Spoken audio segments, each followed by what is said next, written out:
Hello to you once again.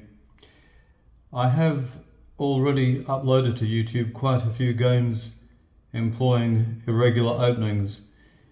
One that hasn't received that treatment is Anderssen's opening 1A3. Well, that is put to rights now. A game that I played quite recently against an opponent, and we had 1 hour each on the clock. So the accuracy of this game, I would say, is pretty good, but judge for yourselves. It is the weirdest game that I have ever played. I don't think there's any doubt about that. And if this particular variation has ever been employed before, I would be very much surprised. Well, the game begins with 1A3. Now, Adolf Anderssen employed this in 1858 in one of his matches against Paul Morphy, and although Morphy trounced Anderssen in both matches, Anderssen emerged with a very respectable 1.5 out of 2, so he was not on the losing side with this opening, although he did not continue the way that I'm going to here. But then again, my opponent in this game didn't reply the way that Morphy did. The standard reply here, of course, is either E5 or D5. My opponent played G6, and what he's wanting to do here is to send the message to me that if I should play B4 in this position, he'll play bishop G7, and that puts a stop to me playing bishop B2. So it wouldn't be a good idea to play B4, would it? I immediately played B4. So he continued with bishop G7. Now, of course, you can't play bishop B2 here, so what do? Do you play C3, D4, something like that? Nope, I played here, and this is the start of what is going to prove to be a very original game. I think you would agree already. This rook is not going to stay on the A line, it is going to play a major part on the king side. So there's a touch of Paul Morphy in this, although Morphy would never have considered playing Anderssen's opening. He was an E4 man right the way through his playing career. Well, I like to vary it up a bit, and Black in this position decided to play D6. Now, what he's wanting to do, of course, is to play bishop E6 and hit the rook. Well, the way around that is simply to play D4, and should he play bishop E6, you play D5. So it's not a good idea to play bishop E6 there. He could have played E5, and I would have exchanged pawns, the bishop would have taken back, and maybe F4, something like that. But what he chose to do is to make either a King's Indian or Piet's defense out of his arrangement. And of course, there's nothing wrong with that setup whatsoever. That's perfectly acceptable. Black's position is pretty solid. But the next move here is even weirder than all of the others, if anything, because it's as if I'm sort of launching a, shall we say, a phalanx of pawns and having total disregard to the development of the pieces. I'm breaking all the classical rules here, if you notice. I think this goes beyond hypermodern even. I've never seen anything like it, and I really didn't intend to play all of this, but as the game developed, I thought, well, why not give it a go? So the fact is, you see, you're ruling out either C5 or E5 because you'd take, and he'd have to take back, and you'd take the queen and stop Black from castling. So he decides, quite rightly, that castling is the correct move in that position. So that's after 5 castles. What did I play here? Well, I did say that this is going to get over onto the king side, didn't I? So rook D2. Now, many looking at this position may think bishop H6. We'll come to that momentarily. He didn't play it at once, and he shouldn't have played it at all. In keeping with the King's Indian, he played knight BD7. And I sort of gave it the same-ish treatment as white against the King's Indian. So he continued C6. He's wanting to get his queen off this D-line quite rightly. Black is going to find it very difficult to develop his pieces in this game, as we will see. So I played e4, yeah, which is pretty typical of the Samish. But all those pawns like that, it's rather ridiculous really when you look at it. However, what does occur to anybody looking at this position is that it's more or less impregnable.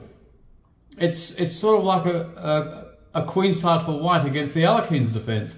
But where in the Alekhine's defense, black does manage to break free, this is not going to prove that easy for black in this position.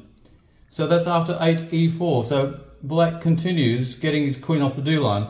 There's still nothing obviously wrong with black's position here at the moment. So what did I play here? Well, I'm not finished yet. Look at this. Just take a look at those pawns. It just needs me to move the h pawn, and all the pawns will have been moved, and my rook twice. This can't be good, can it? If he played e5, I was going to play d5, and then possibly bishop b2, but I'm glad that he didn't. He played bishop h6. Now, this harks back to a couple of moves ago where I did suggest people might be wondering what happens here. Well, what do I do here? Just take a look at that position. Well, for a third time, the rook goes here. Now, this is most unusual, isn't it? Just look at that. You're threatening g5. So what does he do? Well, if he takes here, I take back with the queen, and I'm threatening queen h6. This is a mistake, in my opinion, because he's weakening his kingside. He has no option in that position but to go back to g7. So he's wasted a couple of moves. He's gained nothing from it. So what do I do here? Do I play g5? It's tempting, I must confess. I thought he might have played around this way.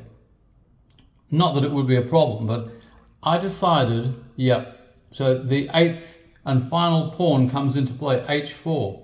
Now I'm wanting to play h5. So what does he do? He really has no option there but to play symmetry and go for h5 himself to stop me. It would be difficult to think of what else he could do there, because if white can play h5, you know, he's thinking of doubling rooks maybe on the h6. This is quite a strange opening, but it's proving to be quite effective. Now, I did think of playing g takes h5, which is opening the g-line, and you could double rooks on the g-line instead of the h-line. What did I play? Well, I played to g5, like that. Just take a look at that. He could have gone to e8. He chose to go here. What did I do in that position? I pushed here. I'm wanting to head for f5. Now you see, if he allows f5, he's going to be in all sorts of problems. He really is, and he can't allow that. Because for one thing, he couldn't afford to take, because it would be queen h5. And he would also be opening the g-line. So he has to stop me by playing f5 before I can. Just take a look at that position. What does white do here? Does he take the pawn on f5? Yeah, he does, but he takes it en passant, like that. Have a look at that. Now if you notice, in doing that, rook g6 is threatened. So he has no option. He can take this pawn with a few pieces, but only rook f6 will afford him protection of g6. So that is the move. And I played here, hitting his rook. Now if he moves that rook away from that 6th rank, it's rook g6 and he loses a pawn, and white's rook is infiltrating the position, and the h-pawn then would fall. Black is already in difficulties here, as I think anyone would agree. He has no option really but to take this pawn. So what is the correct reply here? With the f-pawn or the d-pawn? Well, I took it with the d-pawn because we want to keep the pressure going with a potential f5. So that is after 16, d takes e5. The problem with sacrificing the knight here is that you're not forced to take it at once. You could play bishop b2 and pin the knight against the rook. To be sure, he can check here, but you can just whip the knight off, so he'd lose a piece for nothing. So what does he do there? Don't forget, he has to maintain cover of this pawn. He's not really being given any choice. So he plays rook e6, but look at the position of his rook there. It's trapped, isn't it? So what did I play? Well, it's now time to get some of the pieces into play. Bishop d3, you're hitting this pawn. I expected him to protect it this way and open the bishop, but instead he came this way. I think the other knight would have been preferable, although I still don't think it would have been enough. So what did I play there? Well, I played knight out. Now all the pieces are coming into play. I think what this proves is that you can delay bringing your pieces out. And maybe you can extend yourselves or even overextend yourselves with your pawns and get away with it. So that's after 18 knight f3. The threat, of course, is knight g5, winning the rook. So what does he do about that? Let's take a look at that. Well, really, he is left with little option but to free the position, and he sacrifices the knight. So it's accepted. F takes e5. He takes the pawn. So he has two pawns for his knight. Is it adequate compensation? What do you think, looking at that position? White's king is now somewhat exposed, of course. If White's king doesn't do something, this bishop can move and give check. So what is the correct move there? Well, congratulations to anyone who has gone for this. Yeah, we're temporarily getting the rook away from perhaps where it needs to be, but we're putting the king in safety. And should he play queen b6 at any time, then it's c5, which is excellent. And black is in all sorts of problems. So that is after 20 castles. So what does he play here? Well, he played bishop to g3. What he's wanting to do here is he's taking advantage of the fact that this bishop is covered by the queen and he's temporarily blocking the g-line a little. Is this enough? Well, I found this after about 3 minutes. Bishop h6. What is the point of that? Well, quite simply, the threat is to take here, and he would take back, and then knight g5. Check. So just to demonstrate, to take it,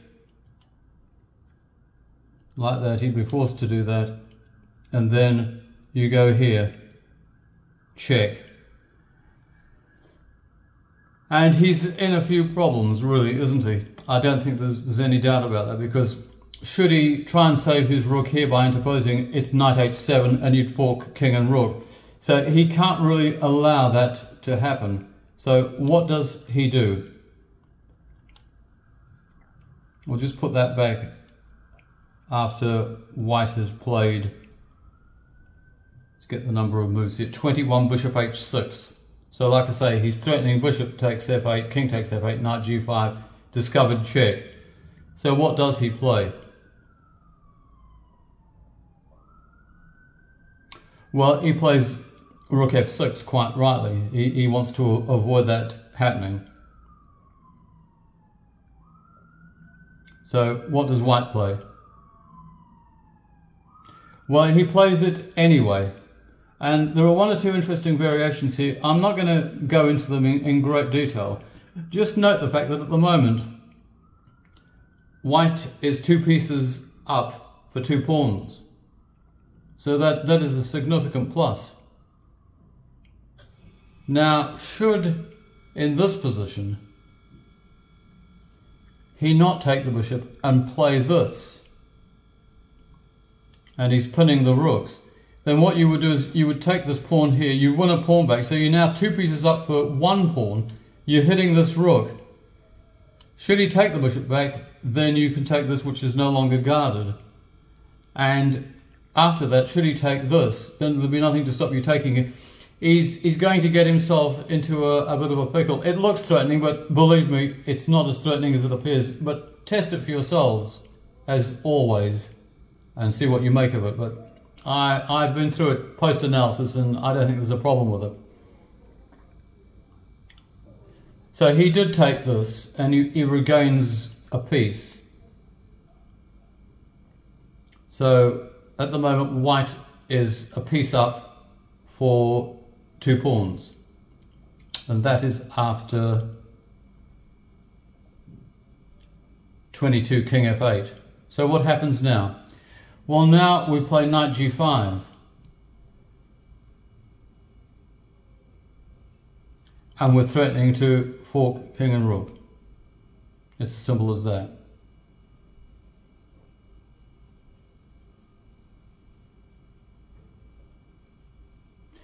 He played here. He's hitting my queen.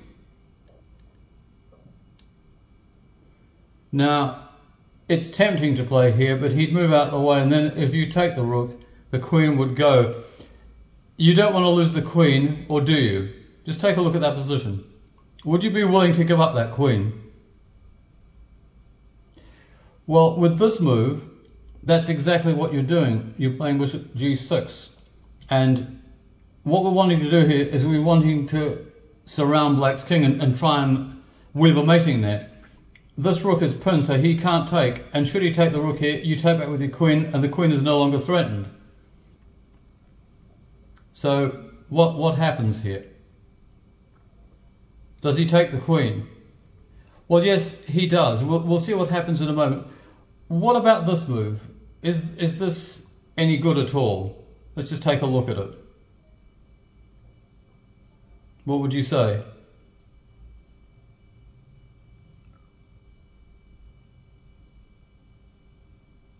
Does it have merit? Well, the problem with that is that we can go here. It's better to go here rather than d3 because the rook could come here and attack, whereas here it's not under any threat at all. So it's also temporarily guarding the bishop. Now, if he were to play like this, then you could come down there. If he goes in there, it's rook h7 mate. And if he moves to the back rank, it's queen takes g6 and it's mate next move. So really, king g7 is not an option.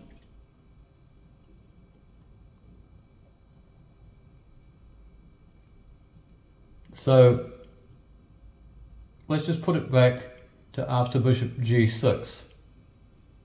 So he took the queen. What is the idea behind me giving up the queen here? Let's take a look at that. That is after 24 bishop d1. Well, this is the idea behind it. Check. You're forking queen and king, and his rook is pinned, he can't touch it. So he only has one move in that position. He has to go here. King g8. So what do we do here? Well, what we do, we don't take the queen, funnily enough, we play rook f6. Like I was saying, we're wanting to weave a mating net. Now, his queen is under attack. So he doesn't move it, then we're going to take it, and we'd be hitting this rook. So you see, if he takes the rook, you go here, knight c7, and what happens after that? Well, bishop takes c7, and then bishop takes h5, discovered check, and wins this bishop. So really, he has no option but to move his queen, and he's stuck for squares to put it on. So he gives check. Now, earlier on I said c5, so this comes into play again. That's why I didn't mind too much giving up the queen, c5. So he has to move that queen again. Where does he go with it?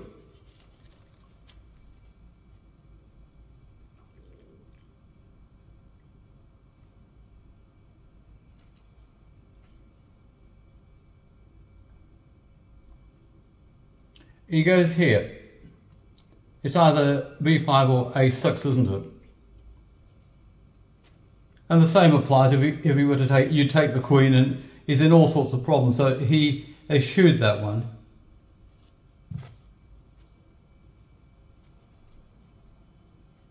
So what did I do in this position?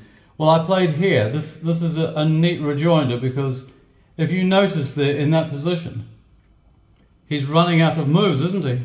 Where does he go? Does he go to h8 or h7?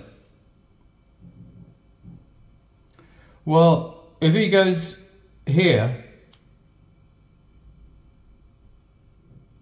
like that,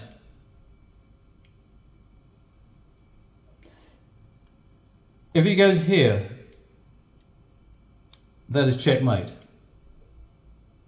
No doubt about that. So he does, in fact, go to h7. So what do we do then? Right, well, we play knight g5. We're sort of closing him down. This rook has been on prise a while. That's not a problem. Knight g5. What now? That is after 29, knight g5 check. Well, you can go to h8 or g7. They're interchangeable. It doesn't really make any difference. So let's just have a look at what he played. King to g7. So now you release the emprise and just look at that position. Rook g6 check. So now he has no choice, because if he comes this way, checkmate. So he has to go into the corner. So what happens now? How do you make progress in that position?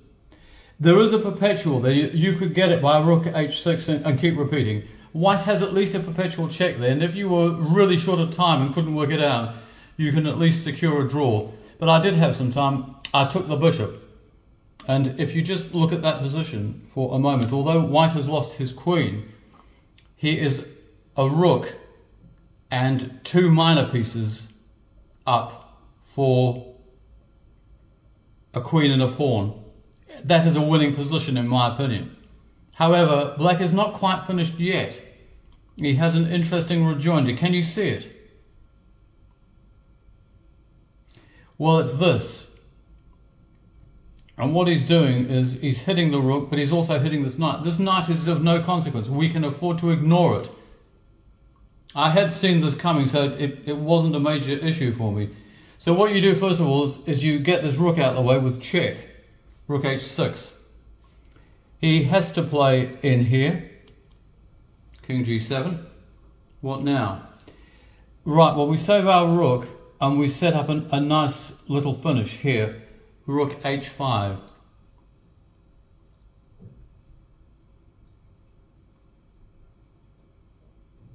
Now then, does he take the knight? Well, he does.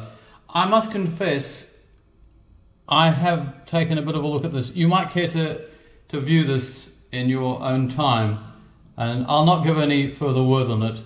Just take a look at it and see what you think. It is still a win for white, but I think it would have avoided what's coming.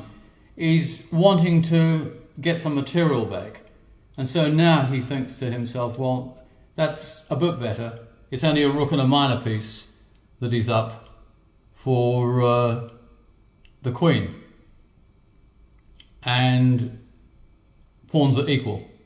There's 4 pawns on either side. So that is after 33, bishop b1. So what happens now? Do we move the knight away? The problem with moving the knight, you see, is that he can capture the bishop. So we need, this is a problem in itself here. How does white play on his next move and threaten to checkmate one move later? Well, he does it with this rather ingenious move here, rook f3. And he's threatening knight e6, checkmate. Yes, just take a look at that to prove the point. You see, the beauty of this is it's not only putting him in check, it's covering f8. The bishop is covered by the rook, everything is covered. Fantastic. So he has to bear that in mind. How does he deal with it? He could play bishop a2 here, but he's going to give his piece back because it will be taken. But it's stopping knight e6. So what does he do? There's only one move really that will stop it. Well, of course, he has to give his queen back, queen e2. That's after 34, queen e2. So what happens now? Well, knight e6. And really, this is a resignable position. In all the other games, resigning wasn't an option. It is in this. And as will be seen, that will be the result. Now, he has to take that knight. There's no way around it. So he takes, and I take back. And like I say, that really is a resignable position because white has a pawn down. No, I beg your pardon. It's 4 pawns each. And white is a rook up. A whole rook up. So that is a lost position. But let's see the final moves. He played here, which is a mistake. He's going after that rook, but it's not the correct move. I don't know really what is, but all you need to do, you see, is to play here, and at once you're pinning his bishop. You're threatening h5 and winning it. So he had no option but to play rook h8. So what happens then? Well, now we can just put the rook back, and you see just how good the G line is. Isn't that a fantastic position? That is after 38, rook on f2, g3. So he plays here. It's a waste of time because now we play h5. Fantastic. What does he do? Well, there's no move really, but he plays here anyhow. So what is the answer to that?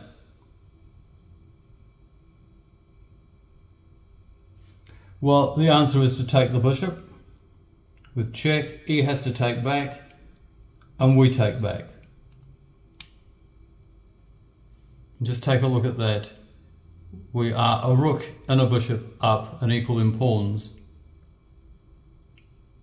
He plays one more move. His only move there, if you notice, he has nothing else. He has to play here. I could have taken the opposition here, but I thought to myself, h6. And at that point, black resigned. And I was very pleased indeed with that game. It's a most interesting game with an incredibly unusual variation. And I do trust that you enjoyed it and gleaned something from the great Adolf Anderssen's opening of 1A3. And goodbye for now.